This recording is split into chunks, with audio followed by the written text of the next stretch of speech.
Before we started with the actual exercises, I just want to do a brief history, very brief, of our republic's foundings. Beginning with the Declaration of Independence. What first may come to mind when we think about that Declaration of Independence is life, liberty, and the pursuit of happiness. How would you define the pursuit of happiness? You know, life is. Any ideas about pursuit of happiness? Doing what you want to do to make you happy. It actually is from John Locke, before the Constitution was written. He placed the right to possessions on the same level as the right to life, health, and liberty. So most scholars trace the phrase pursuit of happiness to mean Locke's right to property and possessions. He obviously did not read today's gospel. Private land ownership actually is unique in our founding. And then we have the Constitution with checks and balances, three separate, you all know this from civics class, three separate and equal branches, a bicameral Congress, and many other safeguards against imperialism and monarchy. They generally established them in the Bill of Rights. And what is contained in the Bill of Rights are the first 10 constitutional amendments. The first, thankfully, and obviously, is freedom of religion. The fifth, Freedom to assemble. Also, yeah, there are 10. So the first was, freedom of religion. freedom of religion, the right to assemble, the right to free speech, those are all in the First Amendment, I think. Yes. Yeah, and I listed all the amendments, but yes.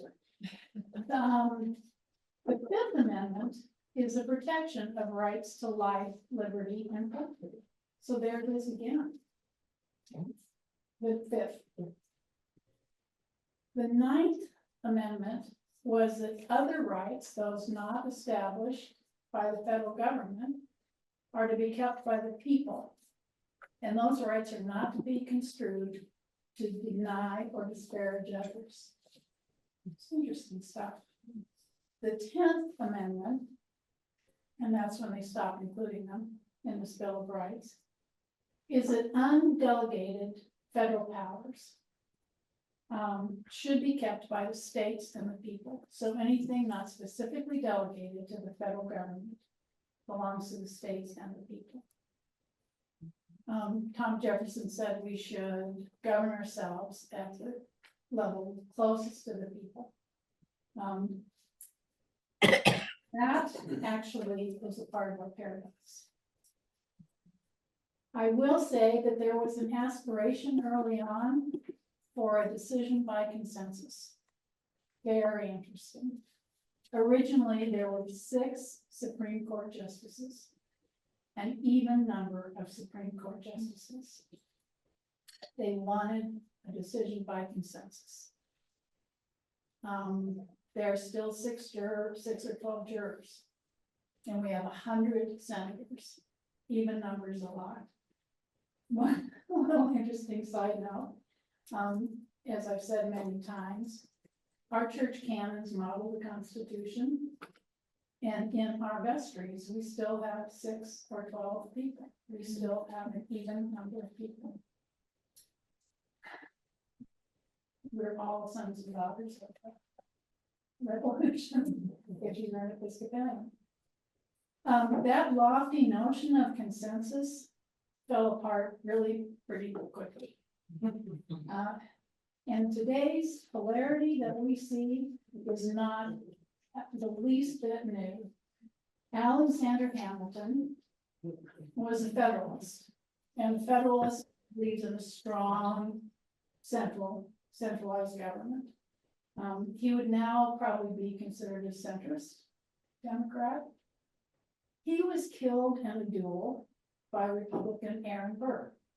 That was the result, essentially the result of disparaging rhetoric from both men. It's just sadly familiar. He was opposed strongly by James Madison, who belonged to what was then called the Democratic Republican Party, now known as the Republican Party, that the powers should be kept by the state and the people. And he would now be a centrist Republican. So our very foundation is one of paradox. So we can do some exercises here. If you look at your handout and you consider liberty and safety on opposite sides of any issue. We can't have 100% safety and 100% liberty. Something's got to be sacrificed. If we want to be safe, we have to sacrifice some liberty. We have to put stop signs up. There can be no common good without prosperity. Somebody's got to feed the coffers a little for the common good. But prosperity would be absolutely meaningless if we didn't have a common life. What would we do with that? And some compromises are needed on the side angles too. Prosperity can be forfeited for safety, liberty may be sacrificed. There are things that just need balance as you're looking at this whole paradoxical structure of our republic. What is really interesting to me, and I didn't make this up, at the City County Managers Association meeting 20 years ago, I took an 8-hour class just on this, which was so interesting. And the professor said, what we're going to do now, we are going to differ in where we stand on anything. And it just, whose ox is being gored, kind of.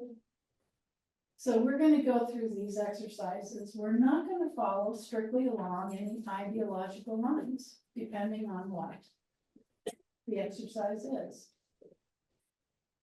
So our first exercise, oh, and by the way, in your envelopes, I've given you 4 little gray ballots and 4 little baby ballots. They're not red and blue.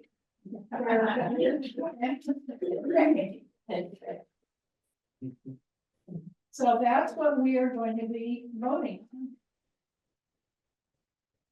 And we'll discuss this before we actually take a vote, a short discussion. If we think of land as a limited commodity, we're not producing, we can't make more land. And apply economics, as that supply diminishes and demand increases, the cost of land increases. So does then the cost of development and then the cost of the house.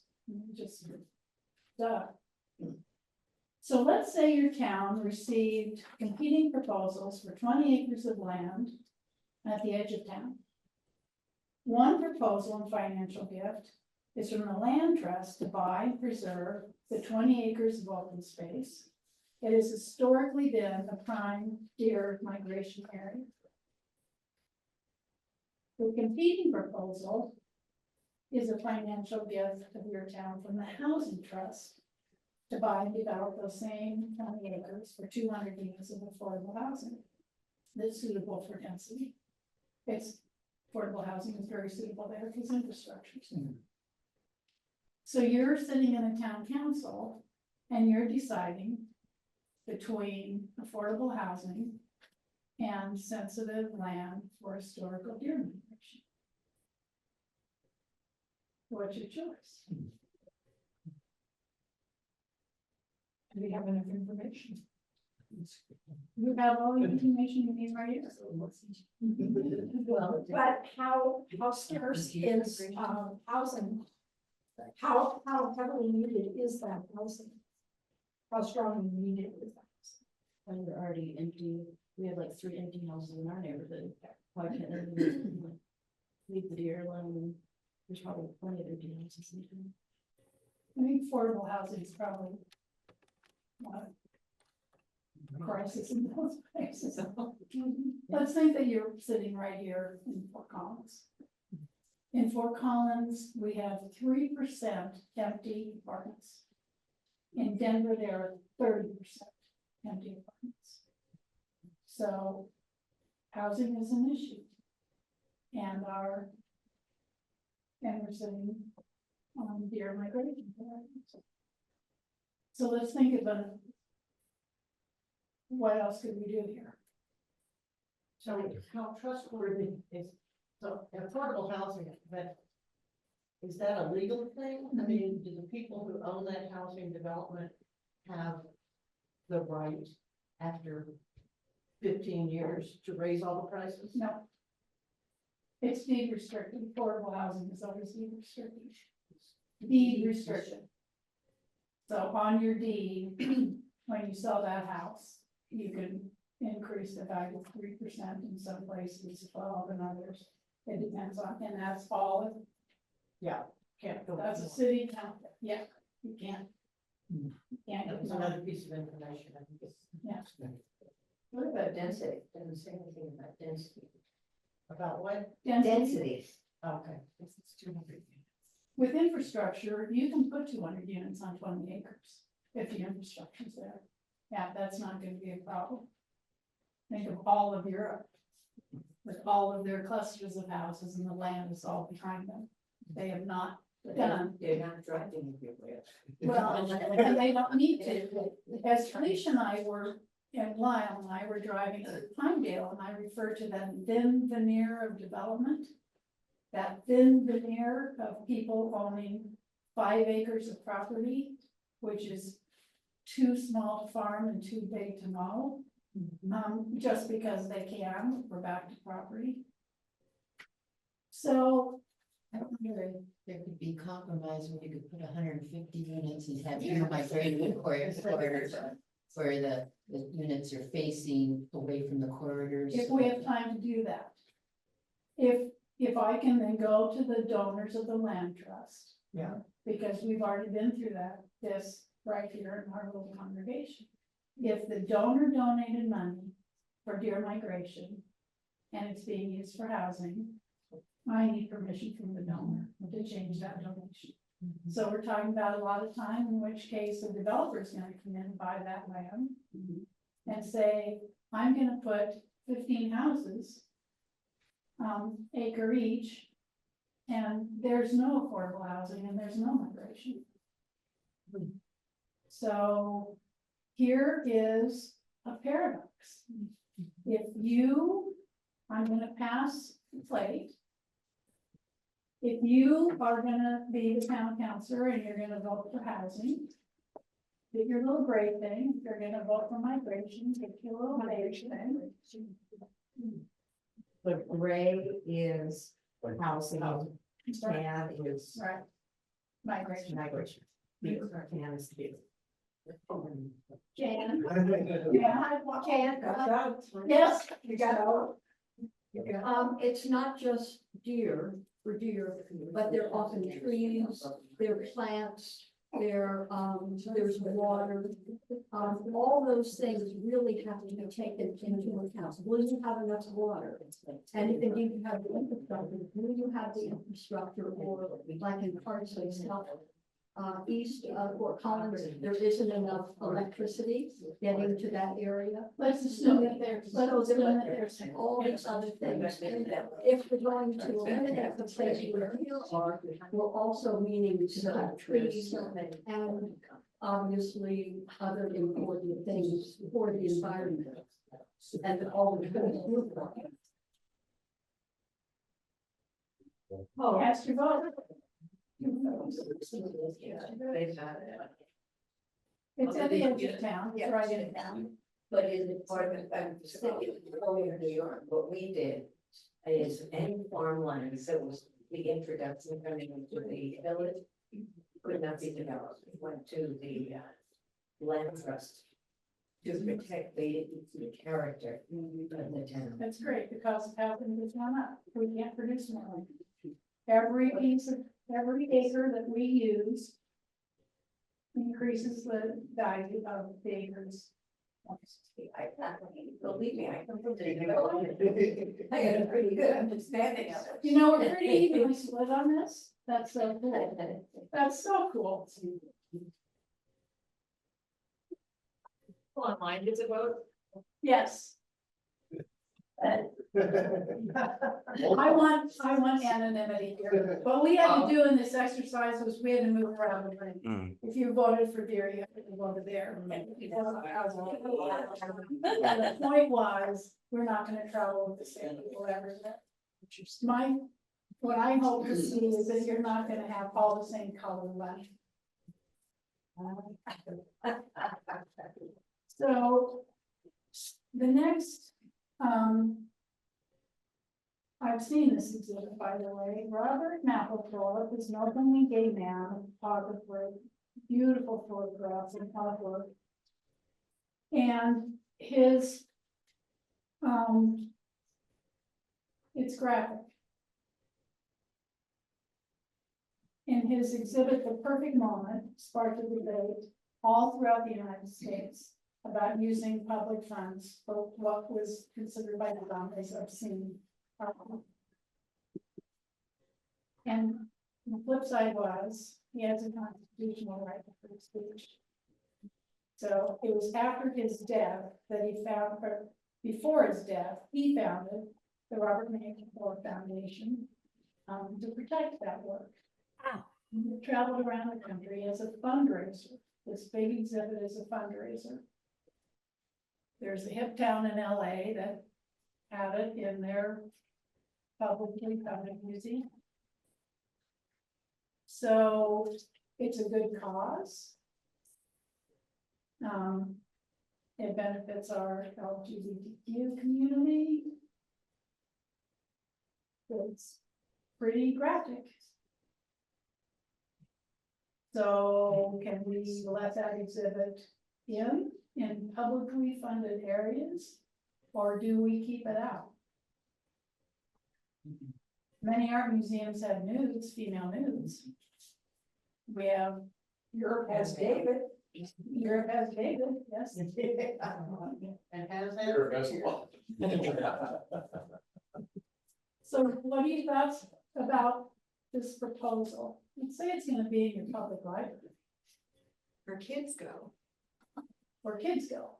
I mean, I guess the parent needs to Google who Robert Mapplethorpe is and then decide to take it or not.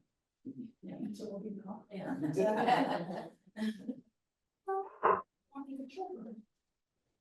I mean, European, I don't think European parents have a talk with their kids before they see David. I don't think it is, I think it's, more reliable. It's the model. Yeah. They don't talk to them before they show them three braces. So we're looking at the safety of our children and the liberty of free speech. Yeah, So which colors are? the extreme of the It's graph. it's on your handout. Gray is accepted. Gray is, yeah, let the exhibit come. What are you gonna say, Bud? Oh, I was just, how, I mean, it comes up to, David versus something super graphic. I mean, that's the thing, it's not really about graphic, it's something you can explain to your child if they happen to see it. Or just something that is just totally, understanding, It's a like little, 5 yeah. years old. Oh, the different. It's beyond. Yeah, it is, Jim. But I don't think that's where all one is coming to our children. And it's a good call. Are you guys, make sure we get this. Oh, yeah, we gotta get back. Yeah. Exactly, and what about the internet? It's, they've all found it on the internet, so. Oh, 5-year-olds fine. I'm thinking a 7-year-old who's. But it seems to be like, to say, oh, we can do this and then just use my yourself. Yeah, they don't go The 5-year-olds.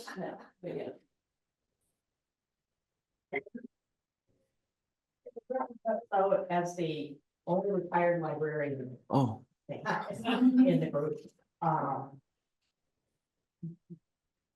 This would be extremely controversial, but it's like, art museum, maybe not, but, because they have different purposes, yeah. And I voted, yes, I voted gray, but. Yeah, okay. That makes sense. The museum, they confused about whether or not the library is in situation there. If your vote changed, library, library. Yeah. Yeah. How many votes? Excuse me, Gary. This was supposed to be anonymous. How many votes, how many votes would change depending on if it's in a library or a museum? But I don't understand why they wouldn't, like, they have warnings now, if somebody's about to talk about suicide, why they wouldn't, in a library, you have to put it in a room and say, well, with warning. I mean, I just don't see why it's gotta be completely black or white. interesting. Entry. You are well.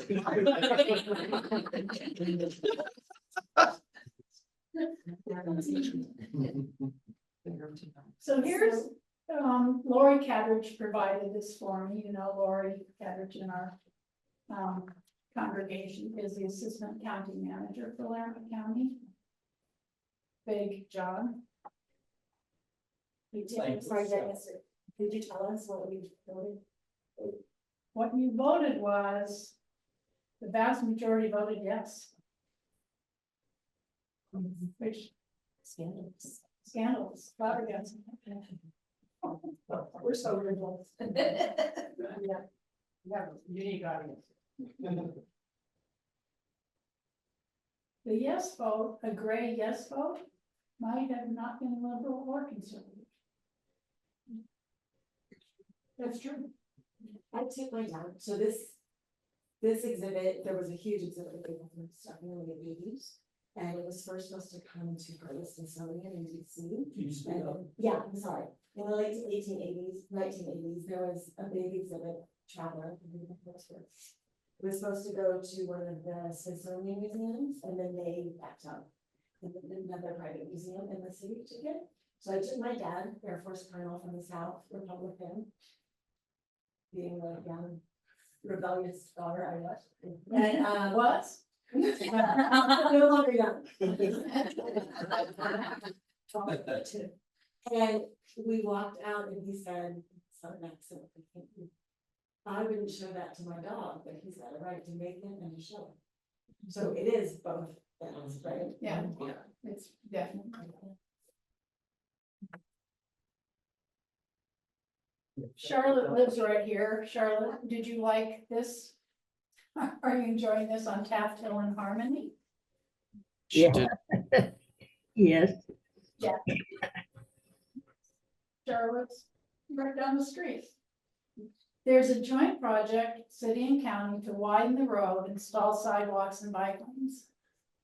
The purpose is primarily for safety, as well as for reducing emissions from stalled traffic, eco-friendly amenity with biking and walking. It's contingent on acquiring a very short strip of land on the east side of the road, and 3 owners have refused to sell at market value or slightly above. None of their yards or developed property is affected. It's, who knows if it's a weed patch. And 1 owner does not like the government at all, and so he's stalling the whole project. Governments do have a right to condemn land. It's a condemnation procedure to purchase private property, always at fair market value, if there's a public purpose. And if that doesn't work, the government has a right to take that by eminent domain. It's a taking. So, do you support or oppose the taking? And before you answer that question, let me ask what other things, I mean, this may be pretty clear, but would it apply to everything?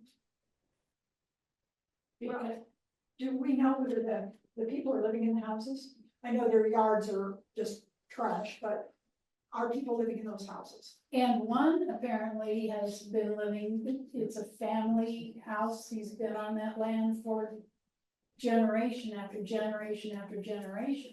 I have a question. happening right now? This is it, all it says is that Tail and Harmony. What?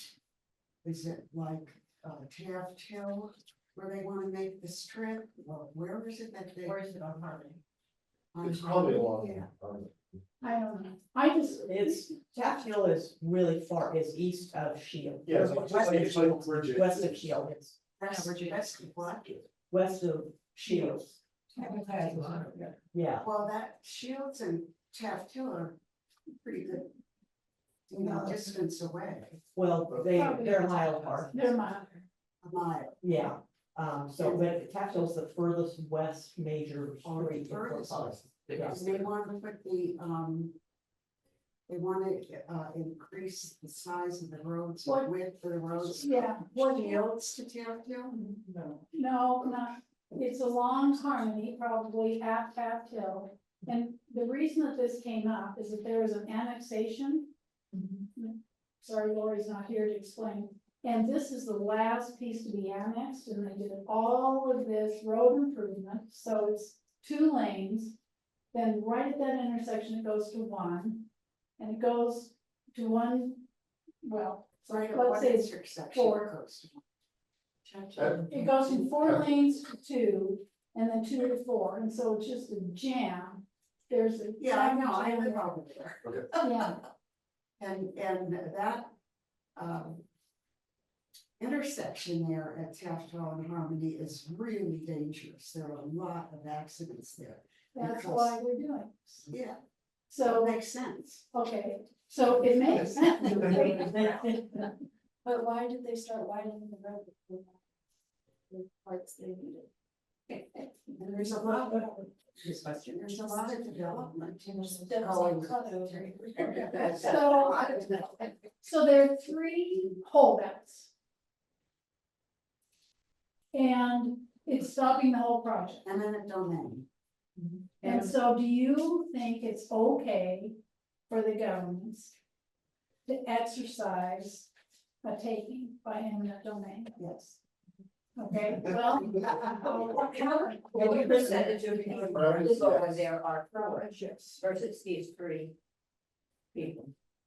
It doesn't matter, because the 3 people will stop it. It's not anything that they're gonna vote about in their neighborhood. I don't know those 3 houses, and, they have very little value in mind. I don't know the 3 houses. And I would consider them scrapers. I don't think many people would buy them to live in. But that's not really the Part of it business of the city It's the council. principle of the thing, Yeah. not the actual. But if you just spend money, then you could invest that in a livable. Not if it's been in my generation, in my family for generations. I mean, Money, So you didn't have taking this whole place. So anybody, they might be too, no. Like, I mean, depending on where your house sits, I mean, like, there's that one veterinarian place along Harmony where they like. Put the road all the way up to the house. This so far left of It's- it's in upper part of the- Jane. City market, it's that house. With the government to their, what, their land. Oh, yeah. yeah. Very run down. Harry has a good question. So would the owners consider a land swap? Because obviously it's for the betterment of everyone to have that land, but Fort Collins has pieces of property which they could possibly swap. Which might be a more amenable, solution for everyone. So, I mean, by giving a market value, they effectively. have to- They are effectively. They give up the money. They can effectively buy, well, I mean, if they can prove that they can't buy it, then it's not. But So they can do a swap if the person chooses to do it, but they don't have to use it. But they can, if they offer a swap, that means that Fort Collins is willing to give that up. for the sake of this larger safety idea. It- And so it's different than getting money and then Fort going Collins buy doesn't something. own, Fort Collins isn't Yeah. a land, Oh, they don't? No, they don't. they don't own land. All they can do is. They do own land, but I mean, Nothing to swap. Yeah. I'm not that's- sure gonna swap. We're near the courthouse. Yeah, somebody want Yeah. to. I have a question. Mike, Yeah, I just have a question. I may have missed it because I'm trying to do this, but I mean, what's hard about questions like this for me is are there really only two alternatives or are there more expensive alternatives the city can take to increase the safety? Or is this like pretty much it? Like, are there other roads somewhere? Yeah, building a tunnel, building a bridge. Is there anything else? You know, do we know even? you could do a tunnel or a bridge. Cause Directly across the street is all commercial. So it's so totally different. I think we need to have a field trip and then re-poll I, Here's what this is what your government officials face. There's not there's not an answer that is just clear cut. Every decision is paradoxical. You asked if there is a scenario where the government shouldn't take property. And I remember reading years ago that when George H.W. Bush was governor of Texas, the Austin condemned public property and then sold for a stadium for one of the baseball or football teams or something. So it was private property, it became state property, and then it was sold to a private entity, a for-profit company, and I think that's wrong. It was not for the greater good. It wasn't to make anything safer or better. It was for a sports stadium, to make money. That I find very. Yeah, that's wrong. Although it infused a lot of money into the economy to have that sitting right there. And they Well, split that- neighborhoods like that, the Hispanic neighborhood in Denver, they split it, a very Hispanic neighborhood, with a big, highway and, people had no choice, and that's different. Yeah. That's different. Yeah, that's a misuse of eminent domain. And in Seattle, they were kind of a light rail, there was a similar thing where in one part of the city, they went above ground. And then in one part of the city, where the rich people were, they were gonna go below ground. And what sort of happening is the project, but people like, no, you can't do that. But so then what they did is they built the first part of the rail above ground, and then they stopped. And then years later, people wanted their train to go through, so they built it below. Everybody forgot how the big controversy about it. So it was, I don't know, in Seattle. So we have a lot of support for the taking.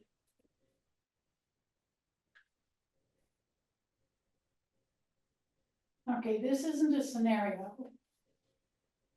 But let's think about artificial intelligence. This is just the clearest cut example I can think of looking at liberty and safety. Uses a tool to discover behavior patterns that indicate a threat. Lives may be saved. Maybe Adam Lanza's mother wouldn't have had guns using artificial intelligence and communications. But that's sacrificing our right to privacy.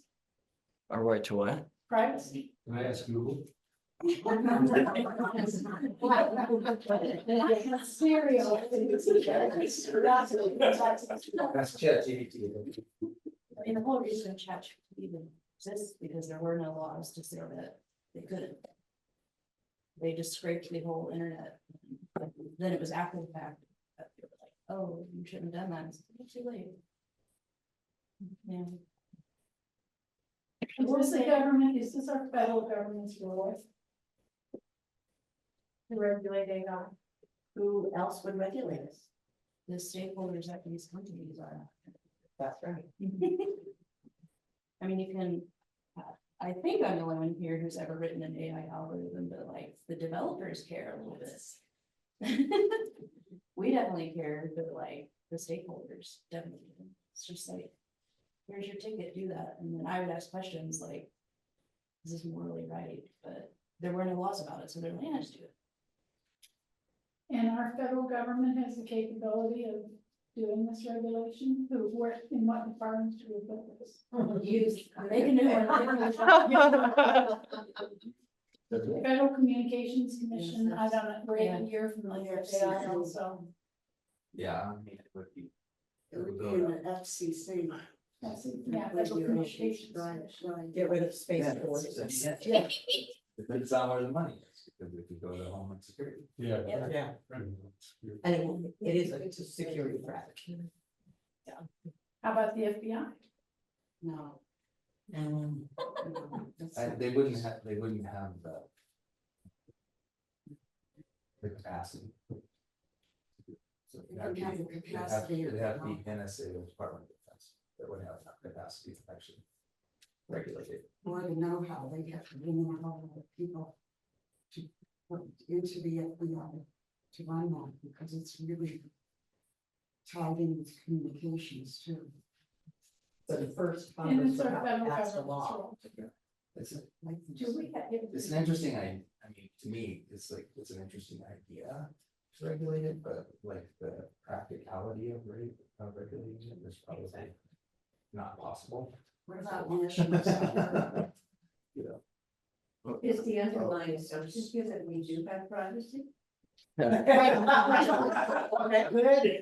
point. Like everyone, I feel like everyone, where do you go? It's like no one, I mean, this, to me, this is something that, you know, I've kind of keep my finger on in a lot of different ways. And just personal opinion, like the idea of privacy is an outdated idea. Because all your information already exists everywhere on the internet. And it also exists, most of your private, you know, really secure information exists already on all of it. So it would be really rare to not find your social security number for anybody who wanted to go for it. So the idea that we had for all of these for decades, that, you know, we gotta keep this safe, really tight and safe and under control, is passe, right? So it doesn't really exist. So the question really is, what are we gonna have? What's the next? Probably the closest thing the government could do would be pass something like HIPAA and then put it on the companies to then define. And then you're making the company where I used to work was a company that helped hospitals regulate their like HIPAA laws, like to follow them. So then all these new companies would come about, they're like, ooh, I can help these companies regulate their AI. Because I don't think, yeah, you're right, the government probably can't do it. So again, the question is, what is our federal government's role? I'm most concerned about the government's use of that. Government's use of this. Right, and I'm concerned about my daughter using a period tracker on her phone, that then someday she'll get charged for because she has, you know, this is happening all the time, women's rights to control their own. What did you say? I'm sorry, Amy. Yeah, I'm concerned about, so my daughter is reproductive age, and I'm concerned about she uses a period tracker, and we know that in certain states, women, that material is being used, right? To yeah, To prosecute. to prosecute people. So I'm less worried about the people who I know, they know how to get at my money. You know, hopefully somebody's. But I am actually about the government itself using. You know, so I don't know how much I'm like. I don't know. Even more so, yesterday, in the paper, there was an article about China, and they said it's bone chilling. They feel that they can get into, they have been into the US government's most secure websites, or I'm not sure if I'm using the right words, but that's bone chilling, the fact that Chinese can do that. My credit card was charged in Singapore about 2 weeks ago, and my identity was also taken about that time. So I know this is happening, but I don't think the government has prepared itself for the coming age. And I think that's the real problem. is, do we do it or do we not? But they, you know, they missed the train. They, who's they? In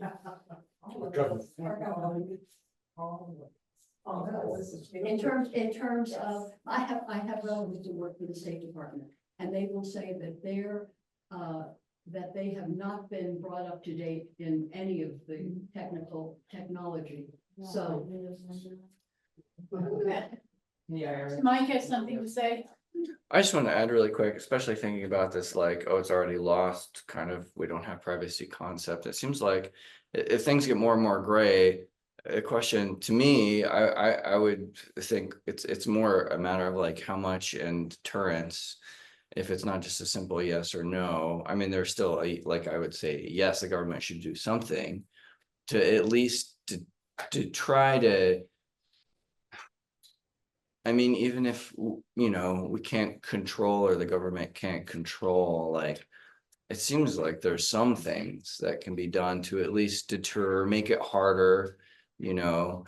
And then us also too, like when, like if the public can do it just as good, you know, that also I think changes things. If the alternative is like right now, nothing, The government then. is the public, Well, I guess I meant the private citizen. NGO, I guess, you know, non-governmental organizations, yeah, private, I guess, then you say private.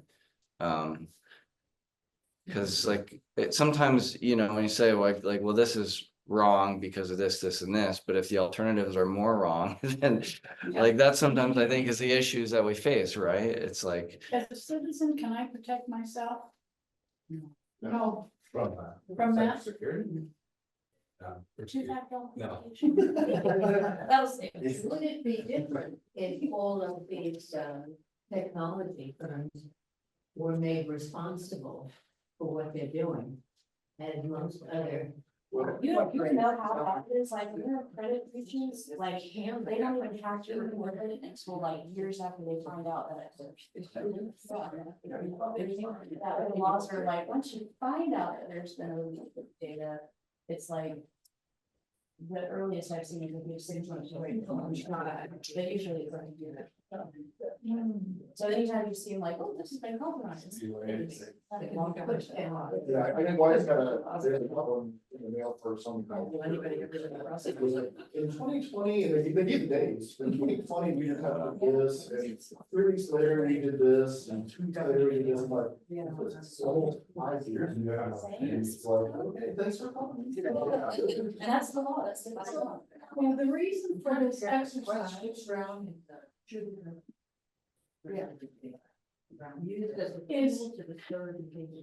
is just to, maybe drive home the fact that there is going to be a flip side for everything we do. There is no easy answer. These are not black and white. These are not red and blue. There is going to be a compromise that we need to discuss with one another. We need to hash through this without challenging somebody to a duel because it's fair to compromise. And so bring in the people who have expertise in that. And listen to them. Yeah. No. That's that. So Ed, look at your little stacks because you have an even number of colors. Did you use up all one color or did you use a mix? 50-50.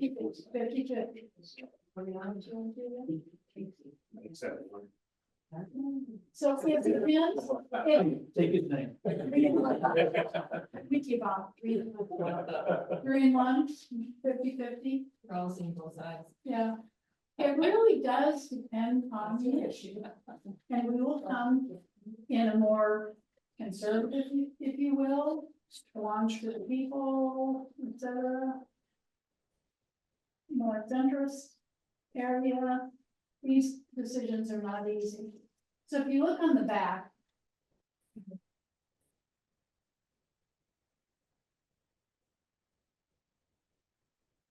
Google Harwood Institute, it's really interesting, this guy's traveling all around the country, he was here in Larimer County and city of Fort Collins saying, enough of this, yeah, complaining, it's time to build, let's stop breaking down and let's start to build, and it's really pretty cool. So he said, our collective challenges are mounting, etc. And there's a vacuum in our public square. And it's just being filled with the most divisive voices. I heard Senator John retired Senator John Danforth, who's from Connecticut. no, Missouri. Missouri. He spoke to our congregation and townspeople for 45 minutes. He's a US senator, a lawyer, and an Episcopal priest. He's just all at the same time. I don't know if he was an Episcopal. Yeah, he was. Yes, he is an Episcopal priest. Yeah, I know, but I don't know if he was when he was a senator. Yes, he was. Okay. And he spoke for a long time about stem cell research, and his brother had Parkinson's, and we should do this research to cure diseases, and it just was polarizing, et cetera, et cetera. And he concluded his presentation to us by saying, I can hear everybody on the far right side of these issues, and I can hear everybody on the far left side of these issues, and you are Christians. Christ called to reconcile, and I can't hear you. End of speech. So, just challenges John Danforth.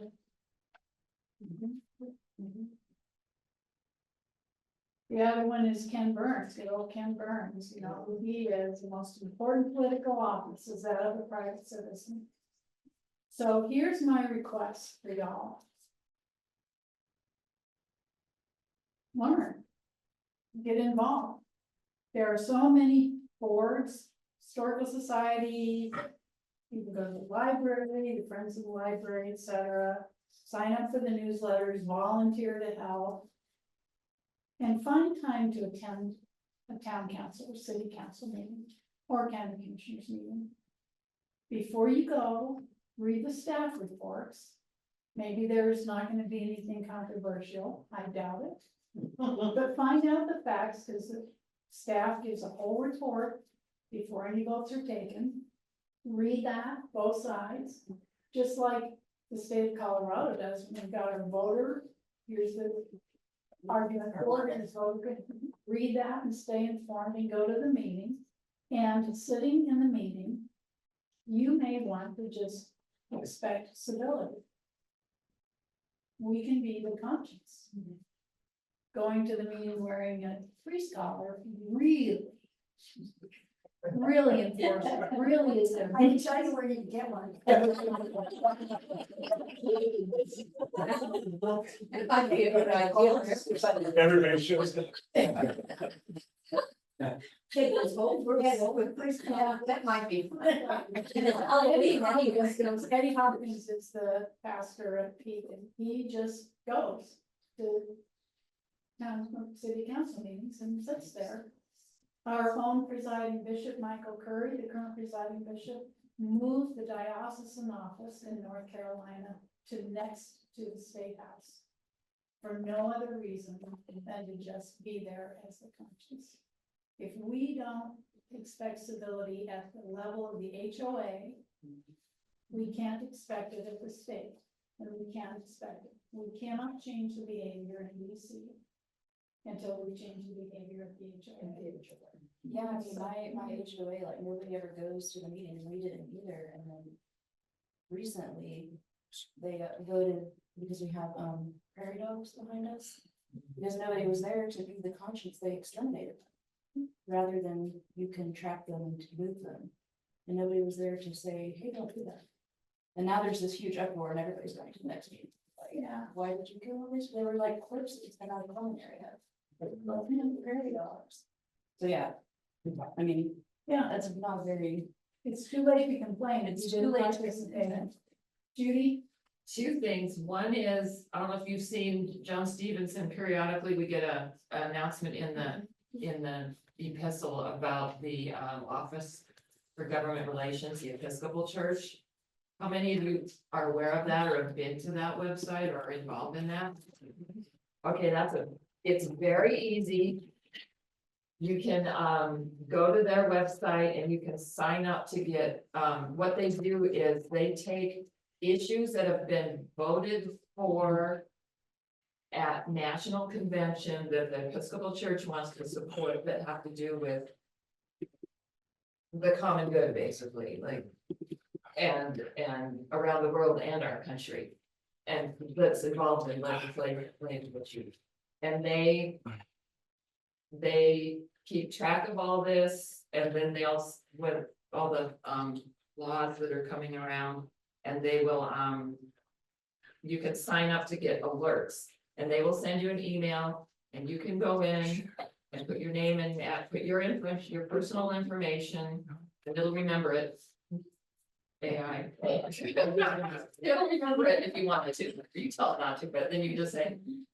And it'll explain the whole issue to you, and then here's a sample letter which you can edit, or you can just send it, but it says, as an Episcopalian, so you're sending this to either Joe Magoo's, Hickenlooper or Bennett at the national level. If you live, depending on where you live, well, if you live here, depends on where you live. It'll send it to where. What's the? It's the Episcopal Church. If you just Google the Episcopal Church and the Office of Government Relations.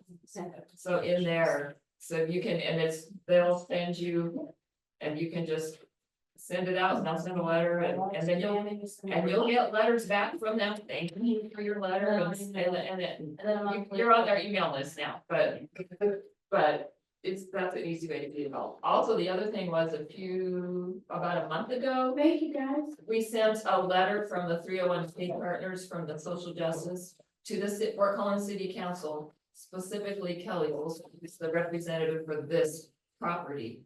So people signed this letter that was supporting the legal defense fund and the eviction defense fund that wasn't in the current, but the budget, they do budgets 2 years at a time.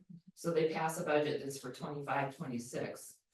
And it wasn't in the budget to continue those funds, but we sent all these letters in, came from faith communities all over town and different nonprofits, and it got into the budget. It turns out that the city council doesn't make the budget, there's a budget committee that makes the budget. So the city council people were like, well, we think this should be in here, but if they don't hear from us, if they don't hear from the faith communities and know that's who you are, then. And often my daughter is friends with Emily Francis, she's the mayor pro tem, and she works in housing herself. But she would say often, they'd sit there's a city council and say, we're not hearing any we're not getting any, we're not getting any support for this, even though the city council supports it, because they represent us, so. That's Yeah. part of Getting getting involved, let them know what you care about. And why, and it matters, so. I gave you another handout, and on the back side, I took the liberty to make a bold something. The one thing I think we need to appreciate about where we are today in our country, as fractured as we are, is that we are a freak show. This is from Peggy Noonan. Nowhere else has this ever been tried. We are writing on a blank slate. Every page of history, we are writing just on a white sheet of paper. We filled a continent with every country in the world and asked them to come here, build something, get along, and invent an arrangement of rules and rights by which they could operate together. We are completely unique. And they produced a dazzling, strange, and gifted nation, a freak show, and a fabulous one. And we need to just appreciate that about ourselves. And Jan, I want to thank you for ending us on that positive note. Yeah. Because it's very easy to get With so much going on and, so. Yeah, it's a fun article. I really read it all. The part about the Methodist and the Catholic Church, oh my God, man, this is really helpful. Yeah.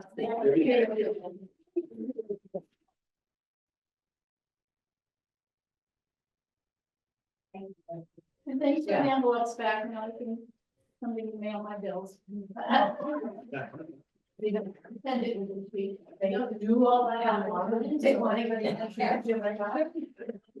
See, I can protect my stuff in the dark web. If I sit there, I pay for it. Let my money in the bank. It's still- Right.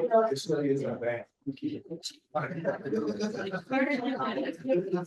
is very nice. Yeah, it's very good. Yeah, but I thought.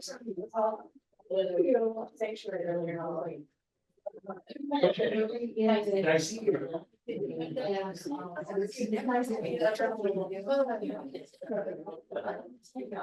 This is kind of.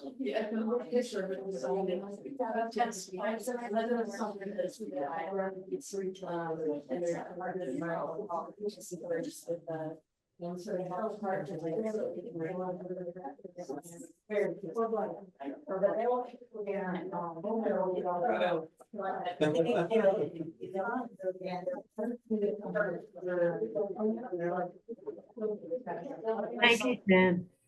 There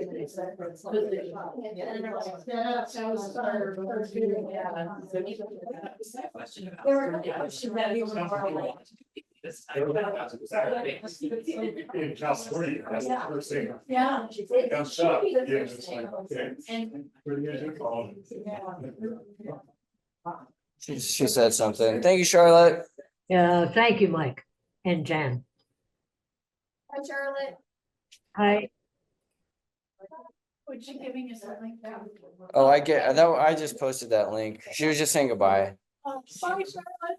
The link was just to the same document. Hey, Jen. Thanks. I assume some of this other stuff. Thank you, Jim. So well done.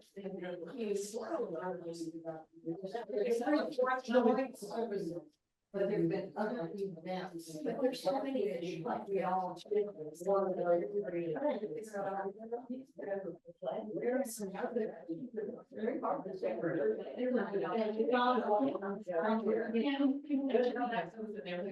Thanks for running with it.